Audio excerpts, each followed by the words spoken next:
man. Good to see you. Okay, I'm glad those directions work. Come on in. We're losing some daylight here. Get on in here.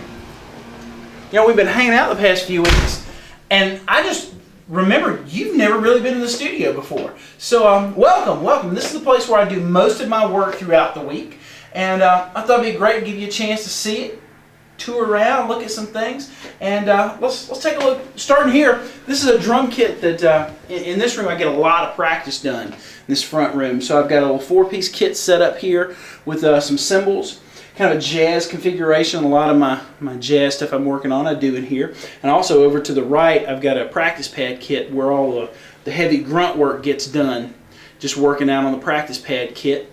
And you can even see all around this place there are tons of just drums and cases sitting around just waiting to get used on recording. We've also got some guitar amps, and this place is littered with all kinds of guitar amps. But this is what you've been waiting to see. I know what you've been waiting to see. If you've seen any of my pictures on any of my social networks, this is the snare drum rack. We've got 10 and 12-inch drums, a ton of 14-inch drums in every variety you can think of, from birch to maple to aluminum to a brass, from last year's model to as far back as like 1963 with this high stepper snare drum. A ton of tones, a ton of cool stuff to it to get a chance to play on. And come on back, let me show you a few more things. Come on.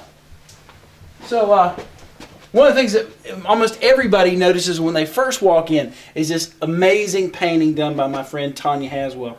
This was a studio warming gift that she gave me about 6 years ago when we first built this place, and it inspires me every single day when I come down here and read the quotes and look at the awesome colors, and just what she did was amazing. So before we go into the actual studio though, I got to show you one of the most important rooms in the entire place. Come here. So this is a work in progress. This is my bathroom, and normally it's not a big thing to see somebody's bathroom, but this is a special bathroom because over the past few years I've been collecting all sorts of magazine articles and pictures of different people that inspire me. And you can come in here and you can get some inspiration. You can read about all kinds of cool stuff, studio techniques, drum stuff. You can take a drum lesson and just see things that are really inspiring. So, you know, between the sink and the commode, you can come in here and you can get dirty and clean and inspired all at the same time. It's awesome. I mean, where else are you going to see a bathroom and be a centerpiece, right? Come on, let's go into the studio, the actual studio. So this is my live room. This is where the lion's share of the recording that I do gets done, and obviously because I'm a drummer, there's this great drum kit sitting right here. This is my Ludwig Maple Classics. I've had these things now about maybe 14 years, and 80% of the recordings that I've done have been on these drums. I've got several other drum kits here, lots of other configurations, but for some reason, man, this drum kit just really seems to do the job on so many different types of things. And behind there you can even see there's a ton of other cymbals and stuff sitting back there. We got a large assortment of cymbals and drums so that we can pretty much get any kind of sound that you're looking for. I mean, if you need it, I can get it most of the time. This is my baby though. It's only been within the past year or so that I've been able to afford a piano, and I got a great deal on this Yamaha U3, which is a super large upright with a great great big harp, like the same size that a baby grand would have. We pull the top off this thing and mic it up, and it sounds big and lush, and it's awesome. I love this piano. Come on in. Let's see the vocal booth. So we call this the vocal booth, but it's really kind of a multi-purpose dead room environment. The live room has got a lot of liveness and character to it. It's a big room. But this vocal booth is a little 8x10 room that's a very controlled sound. You can see we got a microphone set up here from where we were doing some vocals the other day. And I also got some percussion on the front wall there. And I've got a whole suitcase full of percussion in the other room that we use. And what's awesome about both of these rooms is this right here. These detachable sound panels that we can adjust the tone and the timbre and the sound quality of either room. If I want a more dead environment in my live space, we'll pull some of these panels off and pull them into the other room. If I want a super live environment, we just pull panels off. And all of a sudden we can get a tone that matches the character of the track. It's awesome. But in this room, besides vocals, we'll do percussion, we'll do acoustic guitar, a lot of solo saxophone, any kind of solo instrument a lot of times gets put into this room. So let's keep going. There's a mic closet and all kinds of cables and stuff, but don't look too much. There's a lot of mess over there. It's kind of messy.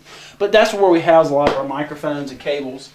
This is an amp closet, and it's a closet, so there's never really any real reason to look at it.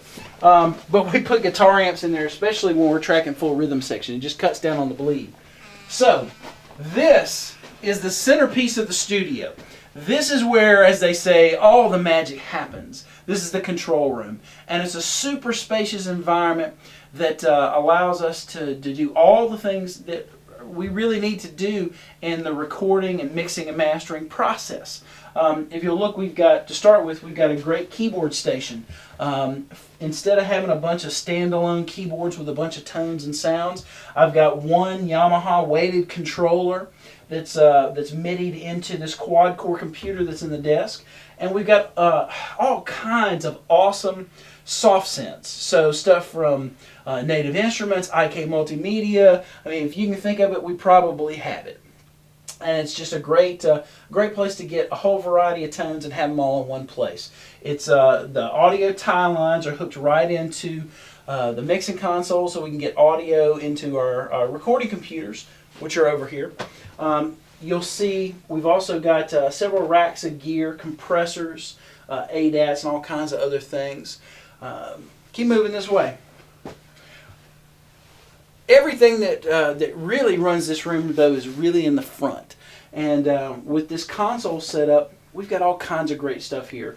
We're running PC and Mac for Pro Tools and Nuendo, and a couple of different interfaces. I'm really digging this MR816 made by Steinberg. It's their interface that's meant to be paired with Cubase and Nuendo, and it's an amazing interface. We use that in the Digi interface as well with Pro Tools.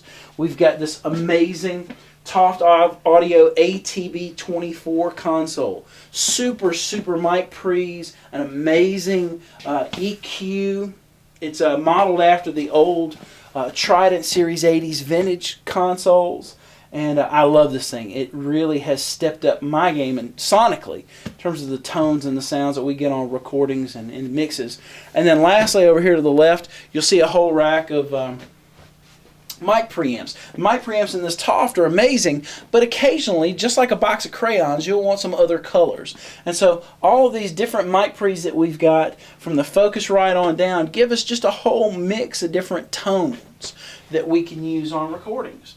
And lastly, we got a lot of different speakers that I'll listen to stuff on. So when I'm mixing or mastering a project, we'll have a lot of different speakers that we can listen to and get an idea of what this thing's going to do in the real world, in the real environment that our music lives and breathes in every day once we put it out there in the general public. So yeah, other than some guitars and basses sitting around, a few extra little keyboards and drum machine controllers, that's pretty much it, guys. I hope you've enjoyed coming and just kind of blowing in and seeing the studio. It's a great place to work. I really dig coming down here instead of the long commute I used to have. I used to drive 20 minutes to get to the studio. Now I do 2 flights of stairs. It's awesome. I love it. And I get to practice. We'll do rehearsals here. It's just a great place to live and work and do the kind of stuff that I do. And just hanging out is a joy here. I wish you could stay longer, but I got a lot of work to do. So you're going to have to get out. And just follow those directions in reverse. I appreciate you coming to visit, and I'll see you next week. Thanks so much.